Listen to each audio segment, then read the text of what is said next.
오늘 우리가 공부할 하나님 말씀은 유다서입니다. 지난주에 이어서 유다서, 오늘은 20절에서부터 25절까지 한 절씩 교독하겠습니다. 제가 20절 먼저 읽습니다. 사랑하는 자들아, 너희는 너희의 지극히 거룩한 믿음 위에 자기를 건축하며 성령으로 기도하며 하나님의 사랑 안에서 자기를 지키며 영생에 이르도록 우리 주 예수 그리스도의 긍휼을 기다리라. 어떤 의심하는 자들을 긍휼히 여기라. 또 어떤 자를 불에서 끌어내어 구원하라. 또 어떤 자를 그 육체로 더럽힌 옷이라도 싫어하여 두려움으로 긍휼히 여기라. 능히 너희를 보호하사 거침이 없게 하시고 너희로 그 영광 앞에 흠이 없이 즐거움으로 서게 하실 자 곧 우리 구주 홀로 하나이신 하나님께 우리 주 예수 그리스도로 말미암아 영광과 위엄과 권력과 권세가 만고 전부터 이제와 세세에 있을지어다. 아멘. 유다서는 예수님의 친동생이고요, 초대교회의 지도자였던 야고보 장로의 동생이기도 합니다. 그래서 우리가 잘 알듯이 예수님의 친동생들은 예수님이 사역하실 때, 이 땅에 사역하실 때 예수님에 대해서 삐딱한 그러한 생각으로 예수님을 보았습니다. 그리고 예수님을 메시아로 믿지를 않았습니다. 그리스도로 믿지 않았어요. 그러나 예수님께서 부활하신 다음에 그들에게 나타났죠. 그리고 야고보서를 썼던 야고보 장로나 오늘 유다서를 쓴 이 유다나 다 마가의 다락방에 있었습니다. 그래서 성령 받았던 그 120문도 중에 한 명입니다. 거기 보면은 예수님의 모친과 예수님의 동생들도 있더라라고 사도행전은 기록되어 있어서 아마 그 부활하신 예수님을 목격한 다음부터 우리 형이 그리스도시구나, 하나님께서 보내신 하나님의 종이시구나라는 것을 깨닫게 되고 그 다음부터 이렇게 그 복음에 대해서 열심을 내었던 것 같습니다. 말세에 우리가 자신과 교회 공동체를 지키는 그런 일에 힘써야 되는 그 부분에 대해서 오늘 유다는 이야기하고 있습니다. 아마 유다가 사역을 할 때에 아마 그 초대교회의 그 굉장히 힘들었던 그 문제 중에 하나가 거짓 선생들이 아주 만연했던 것 같아요. 그리고 그 사람들이 굉장히 다메넌하게 그 많은 사람들에게 영향력을 행사하고 있었기 때문에 유다도 그렇죠. 많은 사람들이, 사도 바울도 그렇죠. 참 하나님의 그 복음을 전달하는데 참 힘드는 그러한 그 사람들이 그리고 몰랐어요. 몰랐기 때문에 그걸 받아들였겠죠. 그래서 저는 생각을 해봅니다. 오늘날도 이러한 잘못된 가르침에 모든 사람들이 속아서 따라가는 그러한 가르침이 있나, 이런 생각을 한번 해봤습니다. 그리고 이제 그 안티노미니안이란 반율주의라고 하는데요, 그 당시에 그 많은 거짓 선생들이 가르쳤던 교리 중에 하나가, 이제 우리는 하나님의 은혜를 받은 사람이기 때문에 하나님의 은혜가 더 이상 우리의 육신을 더럽힐 수 없다. 그래서 굉장히 그럴듯하잖아요. 하나님의 은혜가 우리에게 넘치기 때문에 더 이상 우리의 그 더러운 그런 육신, 썩어질 수밖에 없는 육신을 더 이상 어떻게 할 수 없다, 이렇게 가르쳤습니다. 그리고 그 다음에 이제 중요하죠. 그렇기 때문에 우리는 우리의 곧 썩어지고 죽을 수밖에 없는 이 몸을 어떻게 굴려도 상관이 없다, 이런 식으로 나갔어요. 그래가지고 얼마나 많은 사람들이 타락을 했는지 모릅니다. 거기에 그 거짓 선생들 따라가기 때문에. 제가 꺼집어내자면은 지금도 그런 가르침들이 많이 있습니다. 거짓 가르침이죠. 물론 이런 어떤 성에 관한 그런 거는 아닐지라도 물질에 관한 것 그렇게 가르칩니다. 조심해야 됩니다. 그런데 거기에 사람들이 확 쏠려가요. 소위 말해서 이제 기복주의 사상, 그런 것들이죠. 옛날에 내가 섬겼던, 내가 예수님 모를 때 했던 그런 모든 것, 기복 사상을 그대로 끌고 들어왔습니다. 그리고 또 그것을 가르칩니다. 그러니까 혹하죠, 사람들이 거기에. 이러한 잘못된 그런 가르침들은 우리가 마지막 때에 특별히 조심해야 됩니다. 마지막 때. 그래서 우리가 분별하여서 하나님의 말씀도 들어야 되는 것이 굉장히 중요합니다. 사랑하는 여러분, 이제까지 하나님께서 자기 종들인 구약의 선지자, 하나님의 종들은 구약에는 선지자였습니다. 신약에는 하나님의 종들은 사도였습니다. 구약의 하나님의 종들인 선지자들과 그리고 신약의 하나님의 종들인 사도들을 사용하였던 것처럼 말세에 우리의 원수 마귀는 자기의 종을 사용합니다. 자기의 종. 마귀의 종이 누구냐 할 것 같으면은 거짓 선지자입니다. 하나님의 구약의 하나님의 종이 선지자였으면은 하나님을 반대하는 그 집단들은 거짓 선지자의 말을 들었습니다. 그리고 이 마지막 때에도 거짓 선생들입니다. 거짓 선생들을 통해서 마귀는 우리들을 끌어내리려고 하죠. 잘못된 길로 끌어가려고 합니다. 택한 자들이라도 그 믿음의 자리에서 떨어지도록 공격합니다. 그렇기 때문에 우리가 정신 차리고 깨어서 영적인 그러한 우리 주위 상황을 바라보고 분별해야 되는 것이죠.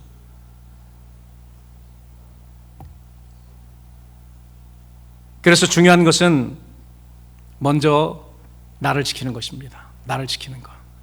여러분, 나를 지키지 않고요, 다른 사람들을 지키는 데 시간을 많이 쓰고 나를 지키지 않아서 내가 만약에 그 믿음의 자리에 떨어진다면 나에게 무슨 유익이 있습니까? 복음이. 사도 바울 선생도 고린도전서에서 그렇게 말했죠. 내가 허공치는 것 같이 그렇게 경계하지 않는다. 그러면서 그 이유를 말합니다. 내가 나를 날마다 쳐서 복종하게 하는 것은 내가 남에게 하나님의 말씀을 전하고 전도하고 내가 거기 자리에서 떨어질까 두려워함이라 분명히 이야기를 했습니다. 그렇기 때문에 이 두 가지를 우리가 병행해야 되죠. 나 자신을 지키는 것이 먼저입니다, 사실. 그리고 남을 도와주는 것입니다.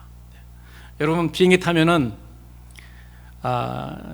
그 비행기가 이륙하기 전에 제일 처음에 이 스튜어디스가 나와서, 요새는 플라이트 어텐던트라고 나와서 이렇게 설명을 해주잖아요.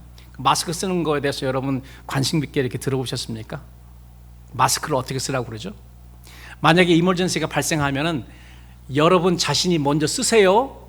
쓰고 난 다음에 다른 사람 도와주라는 거예요. 그것처럼 나의 믿음이 굉장히 중요합니다. 내 믿음이 떨어져서 이제 다 죽게 생겼는데 내가 어떻게 다른 사람 도울 수 있습니까? 내가 건강하고 내가 안전해야지 남을 도울 수 있는 그런 여력이 있는 것입니다.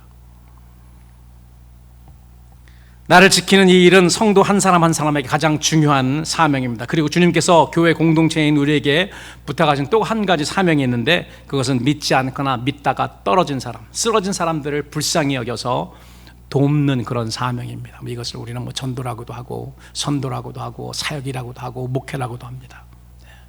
그러나 먼저는 내 믿음을 지키고 나를 세우고 나를 지키는 이 일이 첫 번째입니다. 이 두 가지 사명을 위해서 주님은 우리에게 성령을 보내셨습니다. 그리고 권능으로 우리의 옷을 입히십니다. 그래서 저는 오늘 설교 제목을 마지막 세대 교회 공동체의 사명이다. 두 가지를 제가 여러분들에게 말씀드릴 것입니다. 하나는 나를 지키는 사명입니다. 내 믿음을 지키는 사명, 나를 세우는 사명. 그리고 또 다른 것은, 두 번째는 우리 이웃을, 나의 형제를, 어려움을 당하고 있는, 쓰러져 있는, 그대로 두면 불지옥으로 들어가는 그런 사람들을 구하는 거예요. 믿지 않는 그런 사람들을 구하는 거. 이것이 두 번째 사명입니다. 자, 이 두 가지 마지막 세대 교회 공동체의 사명을 우리가 자세히 살펴보기를 원하는데요. 먼저는 우리 자신을 지키는 사명에 대해서 여러분들에게 말씀드리기를 원합니다. 21절 한번 우리가 다시 한번 보겠습니다. 21절 다 같이 시작. 하나님 사랑 안에서 자기를 지키며, 거기까지입니다. 하나님 사랑 안에서 자기를 지키며. 자기를 지키는데요, 우리 스스로를 지키는데 어떻게 지키냐? 하나님 사랑 안에서 지키는 것입니다. 이게 무엇인지 우리가 알아야 되겠죠? 그리고 언제까지? 영생에 이르기까지, 영생에 이르도록 우리 주 예수 그리스도의 긍휼을 기다리라. 오늘 기다림에 대해서 우리가 찬양했습니다. 갈망하는 것에 대해서 찬양을 했습니다. 이 우리의 대망이라고 하죠. 가장 우리의 큰 소망, 가장 우리의 큰 기다림은 예수 그리스도께서 오시는 예수 그리스도의 재림입니다. 왜 그런가 하면 물론 예수님 만나는 거 가장 그 즐거운 일이고 가장 기쁜 일이지만은 또 우리가 이 썩어질, 연약한, 없어질 이 몸에서부터 벗어나서 새로운 영원한 옷을 입는 그러한 시기이기 때문에 그렇습니다. 성도들의 부활이 있기 때문에 그래요. 예수님이 오시면 그것을 가지고 오십니다. 여기서 자신을 지키라는 것은 자기의 믿음을 지키라는 것이죠. 믿음을 통해 이미 하나님 나라에 발을 디딘 성도들이 힘써 할 일은 뭐냐면요, 구원의 통로인 이 믿음을 지키는 것입니다. 그 마지막에는 그렇기 때문에 이 믿음을 지키기 위한 싸움입니다. 우리는 이 믿음을 지키기 위해서 싸울 것이고 성령님도 우리의 이 싸움을 도우시고 마귀는 우리의 이 믿음을 앗아가기 위해서, 떨어뜨리기 위해서 어떻게 하든 누구를 사용하든 거짓 선지자를 사용합니다. 그래서 우리 믿음이 흔들리게 합니다. 여러 가지 방법으로. 그리스도인들의 영적 전쟁이란 그들이 영생에 이를 때까지 이 믿음을 지키는 일입니다. 쉽지가 않습니다. 인내가 필요합니다. 견딤이 필요합니다. 우리가 이 믿음을 지킬 수 있는 근거가 있는데요. 근거는 뭐냐면은 예수 그리스도를 통해서 우리에게 보여주신 하나님의 사랑입니다. 하나님의 사랑이 우리가 이 믿음을 지킬 수 있는 근거입니다. 하나님이 나를 사랑하시기 때문에. 내가 내 힘으로 지키는 게 아니고요. 하나님의 그 사랑 때문에, 하나님이 나를 어떻게 사랑하셨는지 우리는 알잖아요. 하나님이 자기 독생자 예수 그리스도를 아끼지 않으시고 이 땅에 보내셨습니다. 여러분, 이게 얼마나 어려운 일인지 여러분 아십니까? 하나님이 자기의 독생자 아들을 사람들을 위해서 보내신 거 쉬운 일이 아니에요. 우리는 굉장히 쉽게 생각해서 너무 감사하죠 이렇게 생각하는데 그렇지 않습니다. 자기 사랑하는 자녀를 죽을 수도 있는, 죽는 곳에 보내는 것, 사지로 보내는 것 부모로서는요 불가능입니다. 내가 갈 수는 있어요. 제가 젊었을 때 주님을 위해서, 복음을 위해서 죽는다는 그런 각오로 그렇게 여러 유럽의 동구권에도 가고 여러 군데 가서 이렇게 사역을 한 적이 있습니다. 그때 그렇게 저는 어렵다고 생각하지 않았거든요. 난 죽을 각오하고 갔으니까. 그런데 이제 우리 어머니는 어떻게 생각하셨을까라는 생각을 거의 하지 못했어요. 그런데 이제 요즘 우리 딸내미가 좀 어려운 그러한 지역으로 복음을 위해서 다니기 때문에 이건 내가 다닐 때랑 또 다르더라고요. 자녀를 사지로 보낸다는 것은 그거 쉽지 않은 일이구나. 그래서 내가 크리스마스 때 우리가 메리 크리스마스 기쁜 성탄이라고 그러지만은 크리스마스 때 내가 그거를 연결해가지고 하나님의 마음, 이 땅에 자기 아들을 보낸 하나님의 마음을 생각했을 때 결코 쉬운 일이 아니고 기쁜 일이 아니구나. 우리에게는 기쁜 일이지만 하나님에게는 마음이 찢어지는 그런 날이셨구나 라는 것을 우리는 알 수 있습니다. 여러분, 우리를 향한 하나님의 사랑은 그러한 사랑이세요. 아들을 아끼지 않고 보내신 그런 사랑입니다. 그 사랑의 근거에서 그 사랑 때문에 우리가 지킬 수 있는 거예요. 우리가 힘들고 막 놓고 싶을 때 그 사랑을 하나님이 나를 위해서 어떤 희생을 치르셨는데 아깝잖아요, 여러분. 그 희생 우리가 놓기엔 너무나 아깝습니다. 그래서 이 하나님의 사랑은 먼저는 예수 그리스도를 통해 보여주신 우리 죄인들을 위한 하나님의 사랑입니다. 로마서 8장에 사도 바울은 이렇게 이야기합니다. 누가 우리를 그리스도의 사랑에서 끊으려? 이렇게 질문한 다음에 이 세상의 그 어떠한 것일지라도 우리를 우리 주 그리스도 예수 안에는 하나님의 사랑에서 끊을 수 없으리라. 하나님의 사랑은 이렇게 위대하고 하나님의 사랑은 이렇게 강하다는 거예요. 강하기 때문에 끊을 수가 없다. 우리를 향한 하나님의 사랑입니다. 두 번째로 하나님의 사랑이란 뭐냐면 하나님에 대한 우리의 사랑입니다. 하나님이 먼저 우리를 사랑하셨죠? We love because He first loved us. 우리가 하나님을 사랑하는 순간 하나님이 먼저 우리를 사랑하셨기 때문입니다.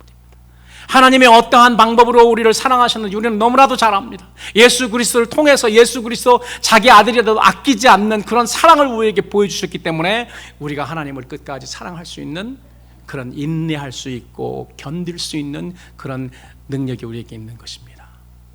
그래서 우리가 이 싸움을 하는 거예요.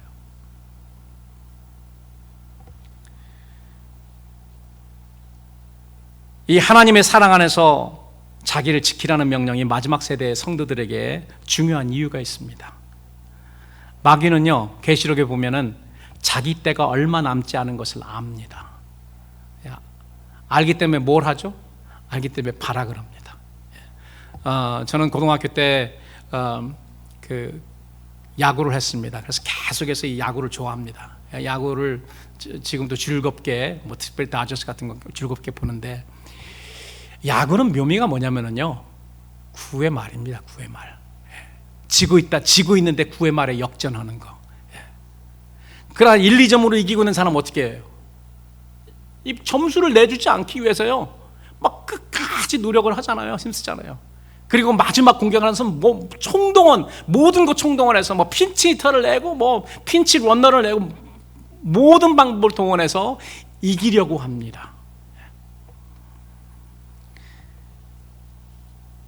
마귀의 마지막 공격 시기인 큰 환난 시기에도 마찬가지입니다. 모든 방법을, 모든 상황을 다 동원해서 마귀는 우리들이 지키려고 하는 이 믿음을 앗아가려고 합니다.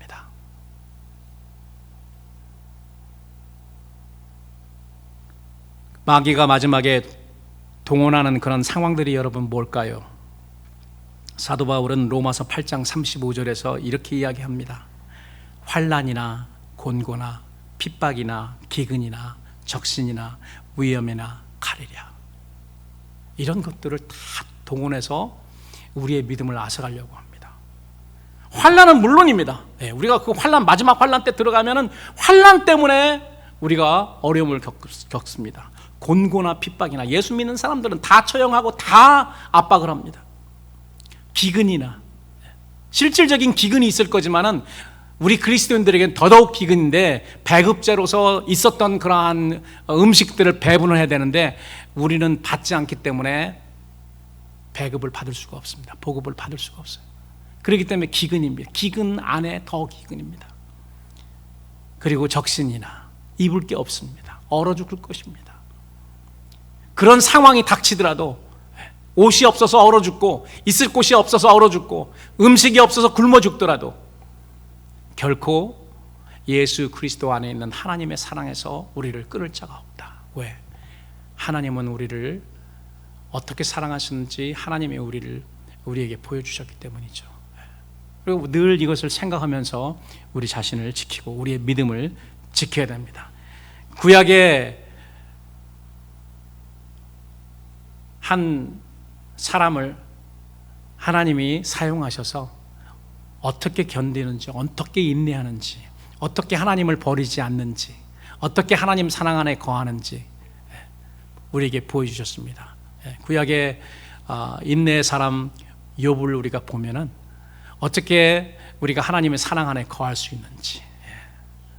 욥은 여러 가지 어려운 상황이 그냥 그 하루아침에 그냥 닥쳐버렸는데도 불구하고 절대로 하나님에게 실수하지 않고 하나님을 욕하지 않았습니다. 사랑하는 와이프가 와가지고 야 저주하고 네 하나님 저주하고 죽어. 우리가 그냥 말로 죽어지, 더 심한 말은 뭐냐면 뒤접니다. 예. 그 죽어 그런데 욥은 끝까지 하나님에 대해서 컴플레인하지 않았죠. 믿음을 잃지 않은 것입니다. 흔들리지 않고 인내하며 하나님에 대한 우리의 사랑을 보이는 것이 우리를 지키는 것입니다. 마지막 때 여러분, 그래서 우리는 이런 것들을 생각하면서 준비해야 됩니다. 야, 이럴 수도 있고 이럴 수도 있고, 이럴 때는 우리가 어떻게 믿음을 지킬 수 있을까 생각을 해야 되는 것입니다. 하나님 사랑하셔서 자신을 지키는 이 영적 전투가 바로 우리 성도들이 말세에 힘써야 될 첫 번째 사명이라는 것을 여러분 잊지 마시기 바랍니다. 내 자신을 지키는 것이 먼저죠. 어떻게 지켜낼 것인가? 그러면 구체적으로 유다는 우리에게 어떻게 내 자신을 지킬 수 있는지 이야기를 하고 있습니다. 20절 제가 여러분들에게 읽어드릴게요. 너희는 너희의 지극히 거룩한 믿음 위에 자기를 건축하며, 어떻게 하라고요? 우리의 믿음 위에 우리의 집을 건축하는 것입니다. 여기 보면은 뭐 자신을 말하기도 하지만 여기는 커뮤니티를 말하고 있습니다. 우리가 교회를 빌딩을 세우는 것이 아니고 우리 커뮤니티를 세우는 것입니다. 믿음의 공동체를 세우는 것이고, 우리 또 가정에서 믿음의 공동체를 가정에서 세우는 것입니다. 그리고 내가 그 가운데 가장 중심된 인물이에요. 내가요.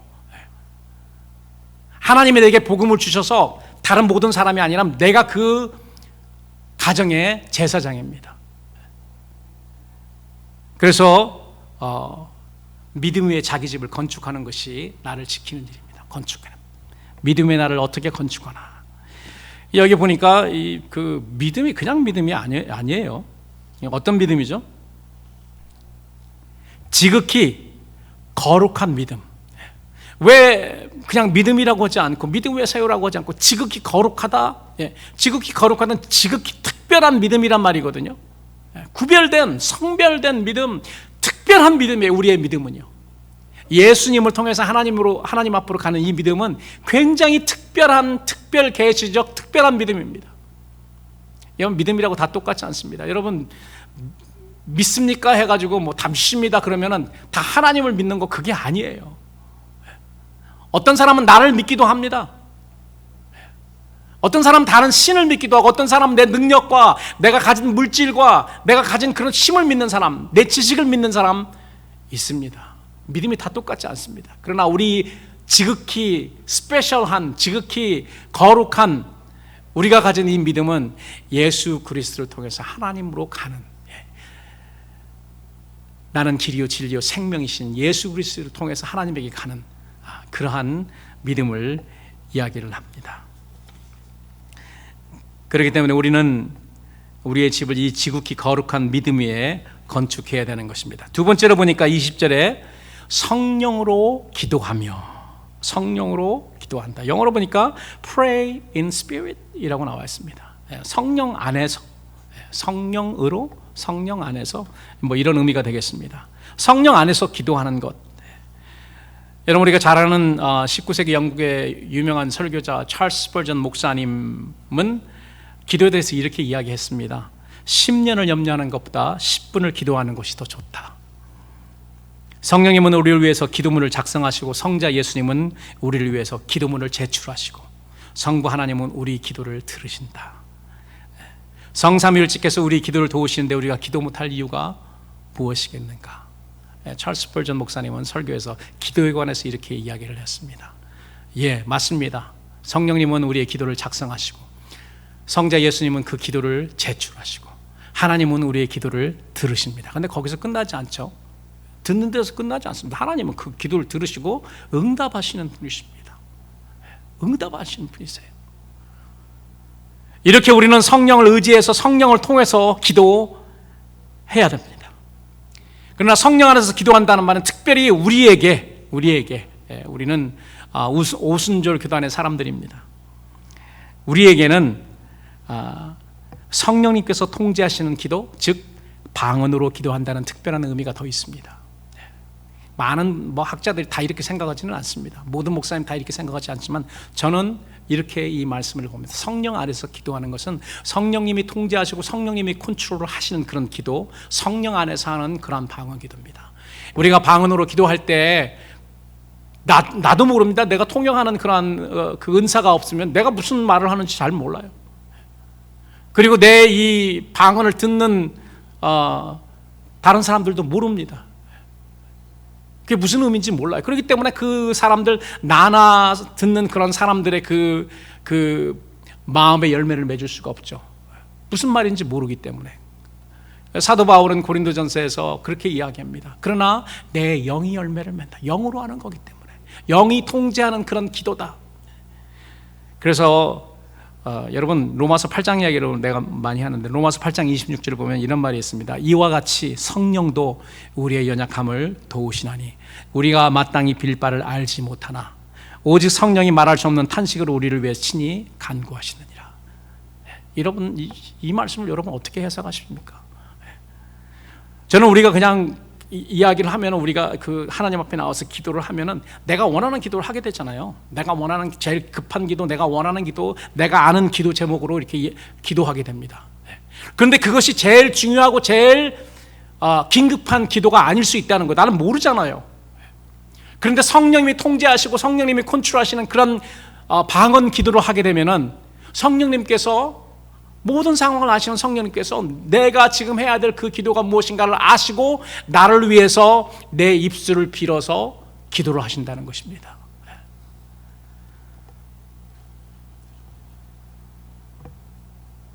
오늘 우리가 우리의 삶에 부흥을 경험하지 못하는 이유는 많은 경우 부흥의 절대 조건인 기도가 결여되었기 때문입니다. 언제 어느 시대든 여러분 부흥은 기도로 시작됩니다. 기도와 회개로 시작됐어요. 이 두 개가 항상 있었어요. 제가 부흥에 대해서 여러 세대 그 부흥을 공부한 적이 있습니다. 신학교 다닐 때. 이 두 가지는 머스트였어요. 기도와 회개였습니다. 기도와 회개 때 하나님의 성령이 강하게 임하고, 그 1905년에 이 아주사 부흥운동도 똑같았습니다. 기도와 회개였습니다. 그랬더니 성령이 임해가지고, 그래서 그런 부흥이 일어난 것입니다. 우리는 먼저 그렇기 때문에 성령님을 구해야죠. 그리고 성령의 능력으로 기도하면 하나님의 뜻대로 구하는 기도를 하게 되고 부흥의 역사도 시작될 것이라고 저는 믿습니다. 이렇게 성령 안에서 기도하는 것은 마지막 세대에 사는 성도로서 나를 지키고 내 믿음을 지키기 위해 우리가 심써야 될 두 번째 사항인 것입니다. 자, 그럼 세 번째는 뭐냐면 21절 하반절입니다. 영생에 이르도록 우리 주 예수 그리스도의 긍휼을 기다리는 것. 우리 주 예수 그리스도를 기다리는 것입니다. 예수 그리스도의 긍휼, 하나님의 긍휼, 이 긍휼, 우리를 불쌍히 여기심. 지금도 하나님께서는 우리를 불쌍히 여기시고 긍휼히 여기시지만은요, 제일 우리가 하나님의 긍휼이 필요할 때가 언제인 줄 아십니까? 심판대 앞에 설 때 제일 우리가 긍휼이 필요합니다. 그래서요, 죄인들은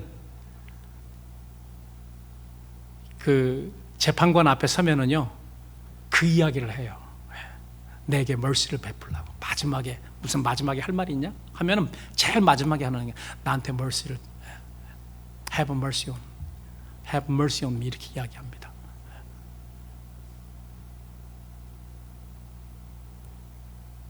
우리가 찬송에도 그렇게 부르잖아요.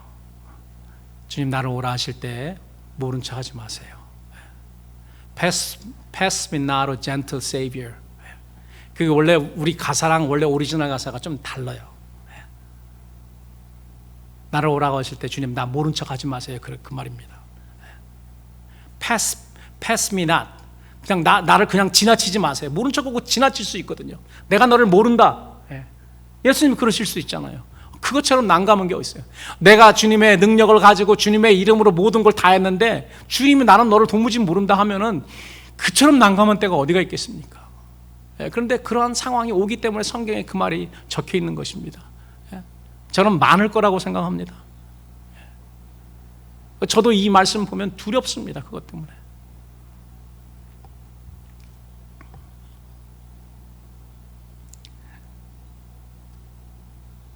그 앞에 보니까 두 번은 뭐 기도하라 아니면은 믿음 위에 집을 지어라 이렇게 그 액티브하게 적극적으로 나와 있는데 기다림은 여러분 굉장히 이 두 가지 뭐 집을 짓는 거나 영으로 기도하는 거에 비해서요 굉장히 소극적입니다. 수동적이에요. 그런데 여러분 개인적으로 이 기다림은요 인내와 견디는 일을 의미하기 때문에 우리의 믿음의 싸움 중에요 가장 힘든 일입니다. 인내가 굉장히 소극적인 것으로 우리가 생각이 되고요 수동적이라고 생각할 수 있지만은 여러분 인내는요 굉장히 고급입니다. 굉장히 레벨이 높은 거예요. 예. 제가 목회 초창기는 이런 말을 잘 안 했는데 목회가 20년, 30년 넘어서 이제 내년이 제 목회 40년째입니다. 85년에 83년에 그 신학교 들어가고 85년에 그 윤주학교 전도사로 이제 발령이 났기 때문에 내년 3월이 되면은 이제 40년째가 되는데 한 20년, 25년 지나면서 나에게 느껴지는 게 뭐냐면은 목회에서 남는 거는 인내뿐이 없다는 거예요. 예. 여러분 이 말을 여러분들이 아실지 모르지만은 이제 목회하는 사람은 알게 됩니다. 그냥 세상 말로요, 더럽고 더러워서 목회 먹겠다 있잖아요. 오죽하면은 대통령도 그런 말을 옛날에 했잖아요. 누구 대통령인지 잘 기억도 안 나는데. 예. 목회하다가 보면은 그런 일들이 종종 있습니다. 예. 어떤 때는 그냥 마음에 있는 말 그냥 다 뱉어내고 싶어요. 예. 그렇게 하고 그냥 속이 후련했으면 좋겠는데 그러지 못합니다. 옛날에는 그랬어요. 초창기 때는 그런 실수를 많이 했습니다. 내가 말하고 싶은 거 그대로 그냥 다 내뱉어. 내가 하고 싶은 거 그냥 했기 때문에 그것 때문에 얼마나 많이 후회했는지 몰라요. 야, 내가 그때 이렇게 하지 말았을 걸. 후회를 굉장히 많이 했기 때문에 이제 목회 25년 지나가니까 참게 돼요. 여기까지 올라왔는데 참게 됩니다. 근데 사람들은 여기까지 올라왔는지 잘 몰라요. 왜? 이 참는 기술도 이렇게 발달을 했기 때문에 여기까지 올라왔는데도 아주 노숙하게 그냥 지나갑니다. 인내가 필요해요. 인내가. 견디는 게 필요합니다. 여러분, 기다림이라는 것은 굉장히 소극적이잖아요. 기다림. 그런데 이 기다림에는 가장 우리 그리스도인들의 삶에 가장 우리가 맺어야 될 그런 열매, 맺어야 될 열매 중에 고급 열매입니다. 굉장히 특별한 열매, 인내. 인내는요 거의 마지막 부분이에요. 보니까 견디는 거, 인내하는 거가 가장 마지막, 우리의 믿음의 가장 마지막에 여는 그러한 열매더라고요. 그런데 이 기다림, 인내, 견딤을 우리가 할 수 있는 이유가 있습니다. 그것은 우리에게 소망이 있기 때문에 그래요. 소망 없으면 견딜 수가 없습니다. 왜 요즘 특별히 한국에서는 젊은 사람들이 자살을 많이 합니다. 뭐 젊은 사람들뿐만이 아니라 대통령도 자살하는 시대니까 자살하는 사람이 너무 많아요. 그냥 자살률이 1등이에요, 한국이. 왜 그렇겠습니까? 이들에게 소망이 없기 때문에 그렇습니다. 어떻게 보면 왜 자살하지? 나보다 좋은 막 돈도 많고요, 뭐 무슨 뭐 갖춘 것도 많고 인기도 많은 그런 사람들이 자살을 해요. 자살할 이유가 우리가 볼 때는 아무것도 없는데 자기 나름대로 소망이 없기 때문에 그렇습니다. 소망이 없는 사람들은 자살합니다. 그러나 더 못 사는 나라, 제3국, 아주 그냥 후진국, 이런 사람들은 자살하는 법이 없는 거 아세요? 이 사람들 자살을 안 해요. 왜 안 하는지 아세요? 이 사람들은 부자가 되고 잘 살 수 있는 소망이 있잖아요. 다 갖춘 사람이 자살을 해요. 더 이상 뭐 없잖아. 소망이 없어. 더 이상 올라갈 게 없어요. 여러분, 그래서 이 소망이 중요합니다. 소망이 중요해요. 그래서 그런즉 믿음, 소망, 사랑은 항상 있을 텐데 소망이 필요한 것이죠. 여러분, 우리 그 인내, 기다림, 견딤, 이 인내는 우리 구원과 밀접한 관계가 있습니다. 예수님도 마태복음 24장 13절에서 이렇게 말씀하십니다. 그러나 끝까지 견디는 자는 구원을 얻으리라. 마지막에는 우리가요 끝까지 견뎌야지 구원을 얻을 수 있습니다. 끝까지 뭐 살아남는 것이 될 수 있지만은 우리의 믿음을 죽음이라도, 우리의 믿음을 지키는, 끝까지 견디는 거예요. 우리의 믿음을 위해서 내 목숨이라도 내놓는 거죠. 이것도 견디는 겁니다. 그리고 진짜 살아남는 사람은 살아남은 상황에서 예수님을 만나겠죠. 우리 믿음에 관한 인내의 싸움은 평생입니다. 여러분, 그 권투 경기를 보면은 보통 세계 챔피언 권투는 15라운드까지 합니다. 15라운드 굉장히 길어요. 요즘은 15라운드에서 너무 사람이 많이 맞아가지고 많이 죽기 때문에, 많이 아픈 사람도 생기기 때문에 12라운드, 10라운드까지 죽이는데 옛날에는 다 15라운드까지 뛰었거든요. 지독하게 진짜 막 수백 대를, 여러분 수백 대를 두들겨 맞습니다. 아무리 잘하는 사람도 맞게 돼 있어요. 그렇기 때문에 그게 쌓이면 이렇게 넘어집니다. 그래서 그걸 우리가 다운된다고 그러죠. 예. 다운되면 다시 일어설 수 있습니다. 일어서고 뭐 7.8기처럼 오뚜기처럼 일어섭니다. 그런데 완전히 다시 일어서지 못하는 걸 우리는 뭐라고 그러죠? KO라고 합니다. 이 KO가 knockout입니다. 완전히 정신을 잃어버린 knockout. 그냥 그게 그래서 KO예요. 앞자를 따가지고. 여러분, 우리의 믿음의 싸움에서 우리는 다운이 될 수가 있습니다. 그러면 우리는 7.8개 오뚜기처럼 일어나야 됩니다. 또 일어나고 그리고 견뎌야 됩니다. 우리가 이건 견디기만 하면 이기는 게임이거든요. 15회까지 견디는 거가 힘들지만 견디면 이깁니다. 그렇기 때문에 끝까지 우리가 넘어지면 다시 일어서야 됩니다. 낙아웃 돼가지고 정신을 잃어버리면 끝입니다. KO는. 그런데 여러분, 우리가 작은 일 하나 인내하지 못하고 끈기로 이겨내지 못하고 내가 할 말 다 하고 내가 뱉을 거 다 하고 내가 하고 싶은 것 만약에 다 한다면 우리가 어찌 큰 싸움에서 승리하는 자가 될 수 있겠습니까? 마지막 세대 교회 공동체의 중요한 사명 가운데 하나가 하나님 사랑 안에서 자기를 지키는 것이라면 또 한 가지가 더 있죠.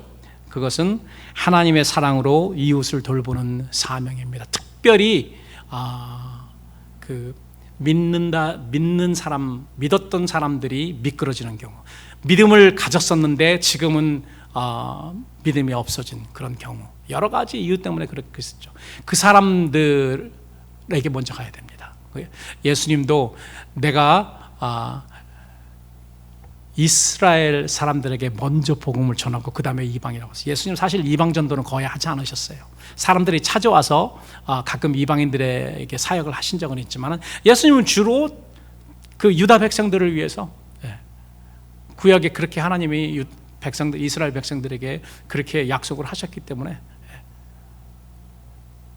그 백성들을 위해서 먼저 그들에게 가라, 이스라엘 사람들에게 먼저 가라고 예수님께 말씀하셨습니다.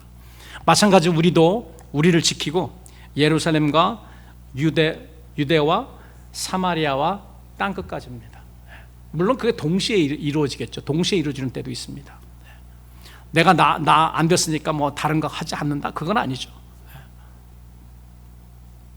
그러나 그 중요성을 나를 지키는 것, 그 다음에 내 형제를 지키는 것, 형제 중에 약한 의심하는 형제들, 그런 사람들을 지키는 것, 그리고 그 다음에 복음을 모르는 그런 사람들을 위해서, 이게 그 순서라고 이렇게 말할 수 있습니다. 여러분, 전쟁에서 나랑 같이 전투 나갔던 내 동료들, 내 전우들이 다 죽고 나만 어떻게 용케 살아서 남았다면 여러분, 그걸 승리라고 할 수 있겠습니까? 부끄럽죠. 그렇지 않을까요? 전투에 나갔는데 내가 한 30명 소대원이랑 같이 나갔어요. 그런데 나만 이렇게 굴 속에 숨어가지고 나 혼자만 이렇게 하고 있다가 내가 혼자 살아남았으면은 그 다른 사람들은 다 죽었어요. 그거 승리라고 할 수 있겠냐고요. 내가 용케 살아남았다고 그건 승리라고 할 수 없죠. 왜 제가 이 말씀을 드리냐면, 적의 공격에 부상을 입었거나 위험에 처한 동료를 도와 함께 살아야 전쟁에 승리하는 것입니다. 마찬가지로 이 영적 전쟁도 나를 지키는 것과 함께 죄로 인해서 부상당한 형제, 낙심한 그런 형제, 아직 천국 복음을 모르는 이런 사람들을 복음으로 구출해야 여러분 우리가 승리라고 할 수 있지 않습니까?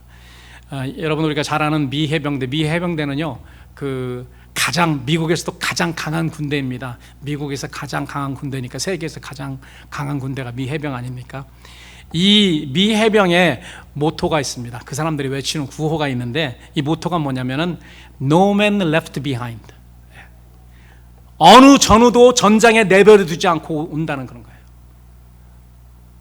전장에 내 전우가 남아 있으면은 그 사람 데리고 오는 거지, 그냥 우리만 빠져나오는 그런 수가 없다는 거죠. 그래서 위에서 어떻게 지시가 내려도요, 이 해병대는 그렇기 때문에 그냥 위에의 지시를 무시하고 그냥 가서 자기 죽는 거 위험 무릅쓰고 가서 데리고 오는 그런 경우가 허다합니다. 나중에 벌도 받죠. 가지 말라고 하는데 갔다고. 저는 마지막 때에 이 구호가 우리 그리스도인들에게도 적용되어야 된다고 믿습니다. 마지막 때 우리에겐 영적 전우회가 필요하죠. 그러면 우리 동료나 이웃을 어떻게 돕기 위해 어떤 준비가 필요할까요? 22절 우리의 기도 제목이기도 합니다. 어떤 의심하는 자를 국률이 여기라.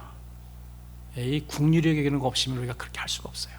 왜 전쟁터에서 죽어가는, 그 전쟁터에서 그렇대요. 어떤 자기 바로 옆에 있던 사람이 총 맞아가 죽으면 사람들이 돈대요. 돌아가지고 무서움이 없대네. 그래서 그냥 올라가서 그냥 가지고 가다가 금방 죽기도 하고 이런데요. 그 동료에 대한 사랑, 동료에 대한 그런 국률, 그런 마음이 막 끌어올라서 넘치기 때문에 그렇죠.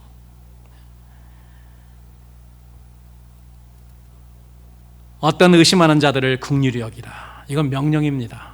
국률이 여기라. 이 국률이 없기 때문에 그게 문제인 것 같아요. 저도 그래서 아침에 기도하는 기도의 제목 중 많은 부분이 하나님, 믿지 않는 사람, 그리고 믿음이 연약한 사람들에 대한 그런 국률이 여기는 마음, 불쌍히 여기는 마음을 주세요. 이게 잘 두루지가 않아요. 왜 그런지 모르겠어요. 사랑하는 마음이 없나 봐요. 여러분, 사랑하는 마음은 불쌍히 여기는 마음이랑 동일하다고 합니다. 우리 집사람한테 제가 자주 하는 말, 나를 불쌍히 여겨달라는 거거든요. 나를 사랑하면 나를 불쌍히 여겨라. 마찬가지입니다. 이게 뭐 누구나 다 적용되는 그런 말이에요. 내가 누구를 사랑할 때 그 사람 불쌍히 여기는 마음, 치근히 여기는 마음이 있는가 보세요. 없으면 그 사랑, 이 표면적인 사랑일 가능성이 많습니다. 하나님이 세상을 사랑하사 독생자를 보내신 거는요, 하나님이 우리를 불쌍히 여기셨다는 것입니다. 얼마나 불쌍히 여기셨으면 아들까지 아끼지 않고 보내셨을까요? 불쌍히 여기는 그런 마음입니다. 여러분, 그런데 우리는 불쌍히 여기는 마음이 별로 없어요. 사랑하는 마음이 별로 없는 거예요. 근데 이게 왜 문제냐면은, 여러분, 마태복음 18장을 보면은 1만 달란트 빚진 자의 비유가 나옵니다. 여러분, 1만 달란트 빚진 자의 문제가 뭐였는지 아세요? 뭐였을까요? 제가 지금 어디로 가는지 여러분 아셔야 되죠. 자기 동료를 불쌍히 여기는 마음이 없었어요. 자기 주인 임금은 불쌍히 여겨. 그렇잖아요. 불쌍히 여겼어요. 불쌍히 여겨서 다 탕감해 줬거든요. 그런데 자기에게 100데나리온 빚진 자기 동료를 만나자마자 그냥 목을 잡고 돈 내놔. 안 내면 내가 없으니까 좀 더 기다려달라. 그러니까 그냥 감옥으로 데리고 갔잖아요. 그랬더니 그 임금이 뭐라고 이야기했을까요? 내가 너를 불쌍히 여김과 같이 너도 내 동료를 불쌍히 여김이 마땅치 아니하냐.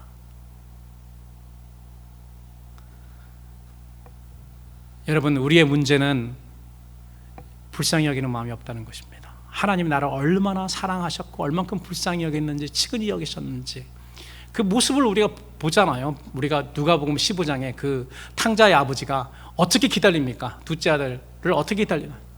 그 둘째 아들을 기다리고 둘째 아들이 오니까 불쌍히 여겨, 막 한국말로는 버선발로 나가는 거죠. 불쌍히 여겨 가서 치근히 여겨서 끼어안고 입맞추었더라. 우리 죄인들을 향한, 우리를 향한 하나님의 그런 사랑, 불쌍히 여기심도 마찬가지라고 생각합니다. 그런 사랑을 받았는데, 그런 치근히 여김, 불쌍히 여김을, 긍휼히 여김을 우리는 받았는데, 우리는 마땅히 우리의 이웃들, 우리의 형제들에게 그런 불쌍히 여기는, 긍휼히 여기는 마음을 가져야 되는데 우리는 없습니다. 이게 문제예요. 그 마태복음 18장의 1만 달란트 빚진 자와 똑같습니다. 우리가 이거 비유를 읽을 때, 아니 요놈은 어떤 놈인데 요렇지? 1만 달란트를 탕감받는지 금방 나와가지고 100단에 이렇게 우리가 생각하고 싶거든요. 어찌 이런 일이 있을까? 근데 이게 나의 모습이에요. 우리가 하나님에게 긍휼히 여김을 받아 우리 모든 죄를 탕감받고 구원받았다면 우리는 불신자나 믿다가 낙심하 미끄러진 그런 사람들 마땅히 긍휼히 여기고 불쌍히 여겨야 됩니다. 긍휼의 대상으로 봐야 됩니다. 복음이 필요하고 우리의 긍휼히 여김, 불쌍히 여김이 필요한 그런 사람들, 믿지 않는 그런 사람들, 그리고 이상하게 나가는 그런 사람들을 우리가 복음의 원수로만 볼 것인가? 아니면 우리 긍휼에 불쌍히 여겨줘야 되는 그런 대상으로 볼 것인가? 이 차이가 우리 사역의 방향을 설정하게 될 것이라고 저는 생각을 합니다. 그 두 번째로 보면은 첫 번째는 그들을 긍휼히 여기는 마음을 갖는 것이 하나님의 사랑으로서 이웃을 돌보는 사명이고, 두 번째 하나님의 사랑으로서 이웃을 돌보는 사명은 심판의 불에서 직접 끌어내어 그들을 구원하는, 굉장히 액티브하죠. 이거는요, 적극적입니다. 심판의 불에서 직접 끌어내어서 그들을 구원하는 것입니다.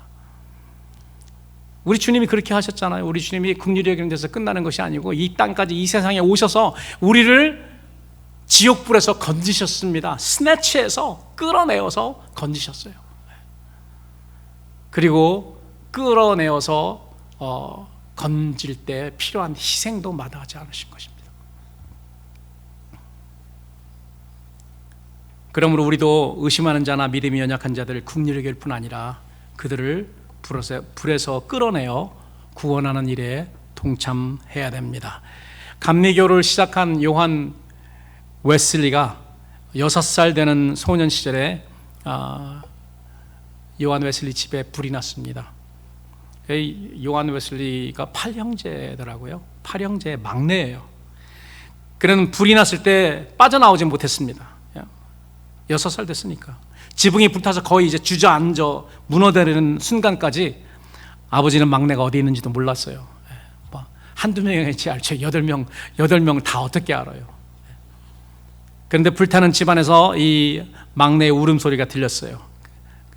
어린 웨슬리가 불 때문에 내려오지 못하고 난간에 달려서 이렇게 막 울면서 거기에 거쪽으로 나왔던 거예요. 그래서 이웃 사람들이 사람 어깨 위에 어깨에 올라가서 난간에 달려있던 존 웨슬리를 데리고 내려왔습니다. 구출했어요.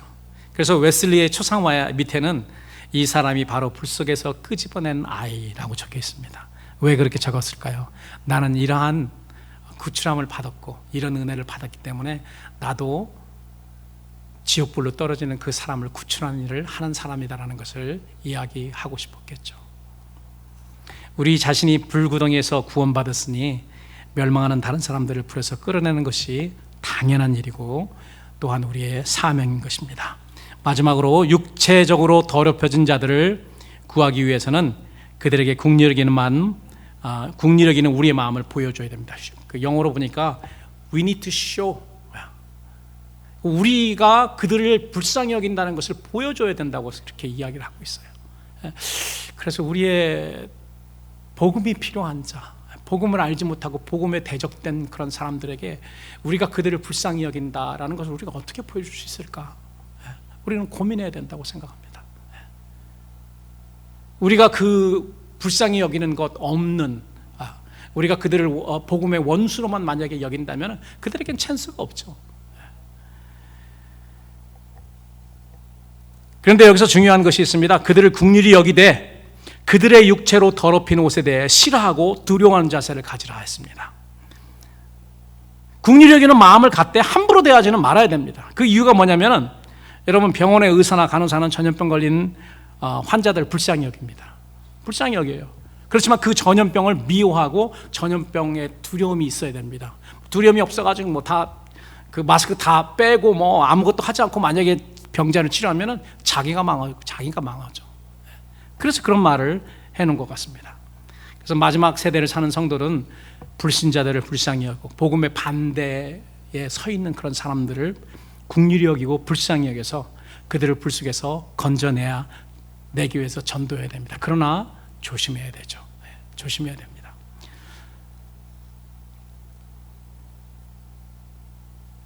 이제 우리는 마음을 같이하여 불신자들을 보면 긍휼히 여기는 마음을 가질 수 있도록 하나님 아버지의 심장을 달라고 기도하며 불신자들을 불 속에서 건질 수 있는 능력을 달라고 기도해야 할 것입니다.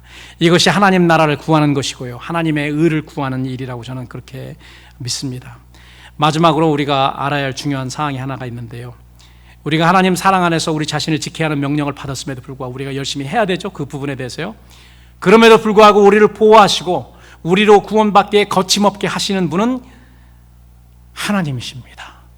우리가 우리의 몫을 해야 되지만은 결국 하나님이 우리를 구원하신다고 나와 있습니다. 24절에 보니까 능히 너희를 보호하사 구원받기에 거침이 없게 하시고 너희로 그 영광 앞에 흠이 없이 즐거움으로 서게 하실 분이 바로 하나님이시다라는 거예요. 그 하나님 앞에 영광과 위엄과 권력과 권세가 만고 전부터 이제와 세세토록 영원히 있을지어다.